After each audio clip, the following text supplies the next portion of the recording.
ব্যক্তিগতভাবে আমার খুবই পছন্দের একজন মানুষ আল্লামা লুৎফর রহমান সাহেব। হুজুরের কথাগুলো আমার কাছে অত্যন্ত ভালো লাগে। শুনুন কথাগুলো।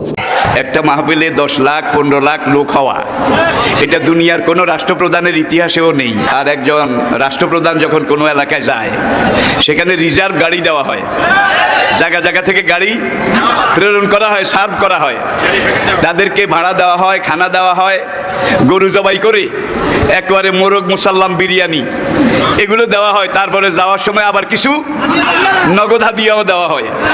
কিন্তু আমাদের মাহফিলে, আমার ছেলেদের, আমার সন্তানদের মাহফিলে যারা আসে, তারা নিজের খরচে আসে, নিজের খরচে খায়। সোজা কথা, সংক্ষিপ্ত কথা, চূড়ান্ত কথা, শেষ কথা, মিজান আবার আসবে, বিজয়ীর বেশে আসবে। এই দেশের তাওহীদি জনতা এমন ইতিহাস সৃষ্টি করে তাকে আলিঙ্গন করবে ইনশাআল্লাহ। হুজুর, আমি তো আসলাম, আপনি তো আমাদেরকে ছেড়ে চলে গেলেন। আল্লাহু আকবার, আল্লাহু আকবার, আল্লাহু আকবার।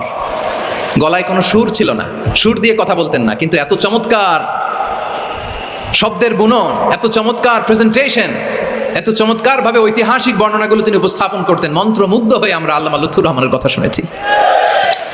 আমরা হযরতুল আল্লামা লুৎফুর রহমান রাহিমাহুল্লাহর জন্য এই বিশাল ময়দান থেকে দোয়া করছি, আল্লাহ তাআলা তুমি তোমার এই খাদেমকে জান্নাতের